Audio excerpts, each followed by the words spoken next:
Today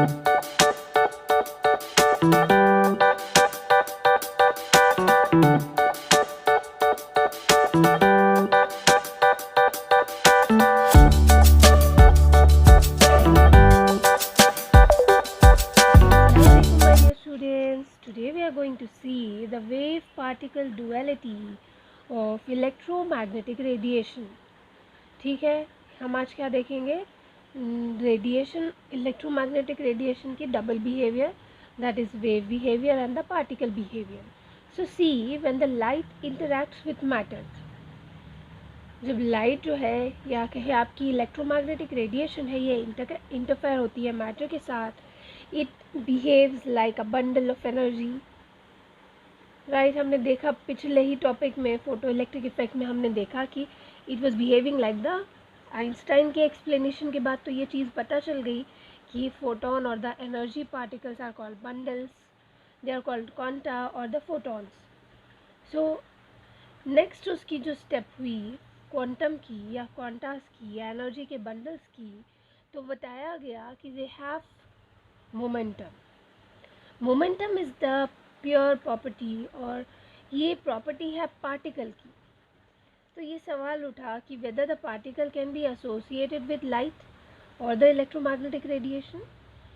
तो ये चीज़ को एक्सप्लेन करने के लिए एक साइंटिस्ट, एक physicist, he came forward with his explanation, with his experiment, और उनका नाम था A.H. Compton, Arthur Holly Compton.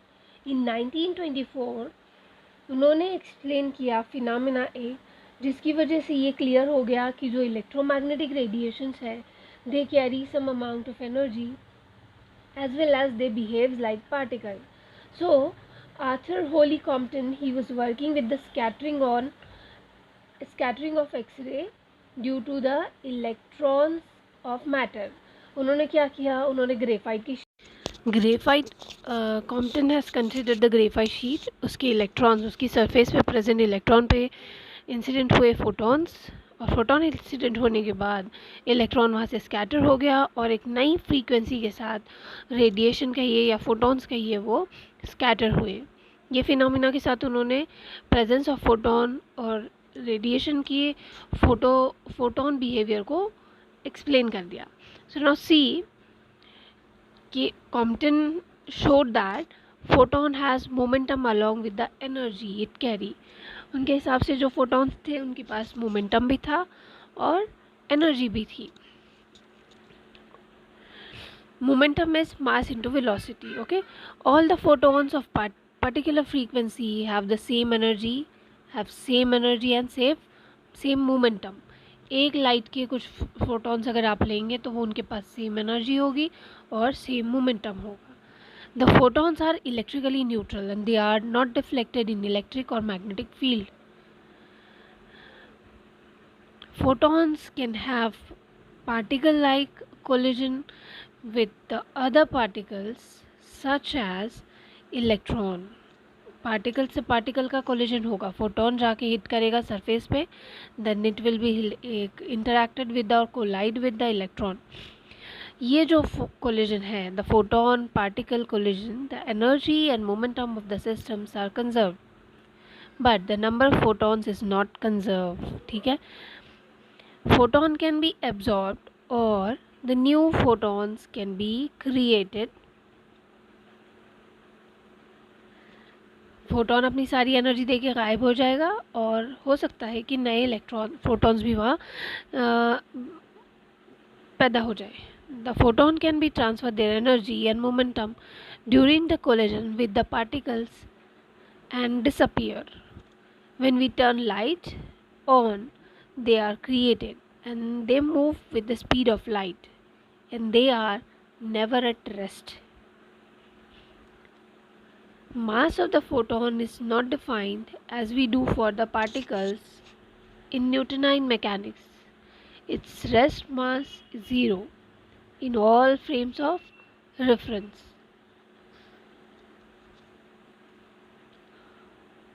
Diffraction का जो फिनोमेना था, ये सारी प्रॉपर्टीज़ थी आपकी फोटॉन्स की. नाउ सी इन डिफ्रैक्शन, जब लाइट इंसिडेंट होती है और लाइट की स्लिट इंसिडेंट हो रही है स्लिट पे, और ये स्लिट में से लाइट आगे पास होके फिर दो स्लिट्स में से पास होके एक दूसरे के ऊपर इंटरफेयर होके आपको इंटरफेरेंस पैटर्न, डिफ्रैक्शन पैटर्न देती है। अगर ये फिनोमिना प्योरली शो करता है वेव नेचर को, राइट। अगर आप यहाँ लाइट जिस स्लिट से पास हो रही है वो स्लिट को आप थोड़ा सेपरेशन उसके बीच का है, स्लिट के बीच का जो सेपरेशन है, और the separation between the slit अगर आप कम रखेंगे तो इट विल शो, अगर उसके बीच का सेपरेशन स्मॉल होगा तो small as that of the wavelength, तो इंटरफेरेंस और डिफ्रैक्शन का फिनोमेना आपको वहाँ पे ऑब्जर्व हो जाएगा।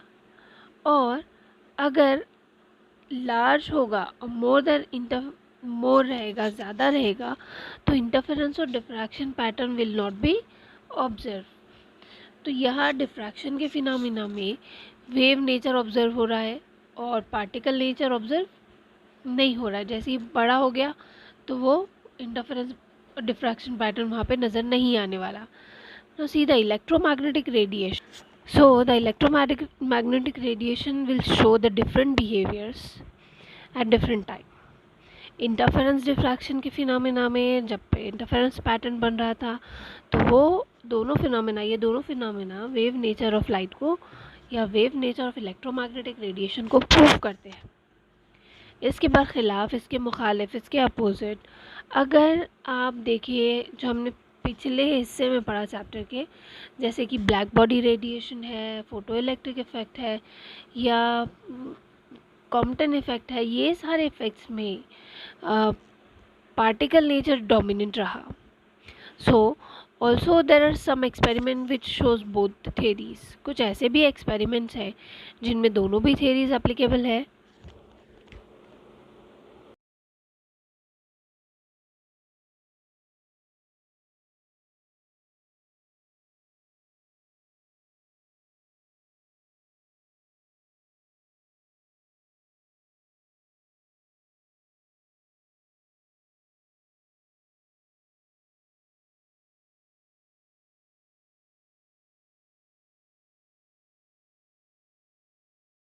Also, there are some experiments which show both the theories.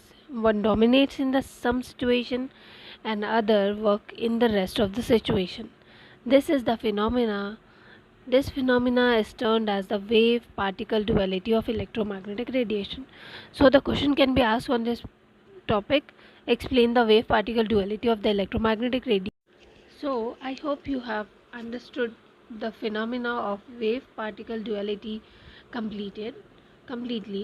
So our next video on this channel will be uploaded very soon, inshallah, and that topic will be the de Broglie hypothesis. So we will learn the theory, we will learn the hypothesis of de Broglie. Till then, you take care of yourself, study hard and enjoy yourself. Do subscribe to our channel and hit the bell icon. Bye bye.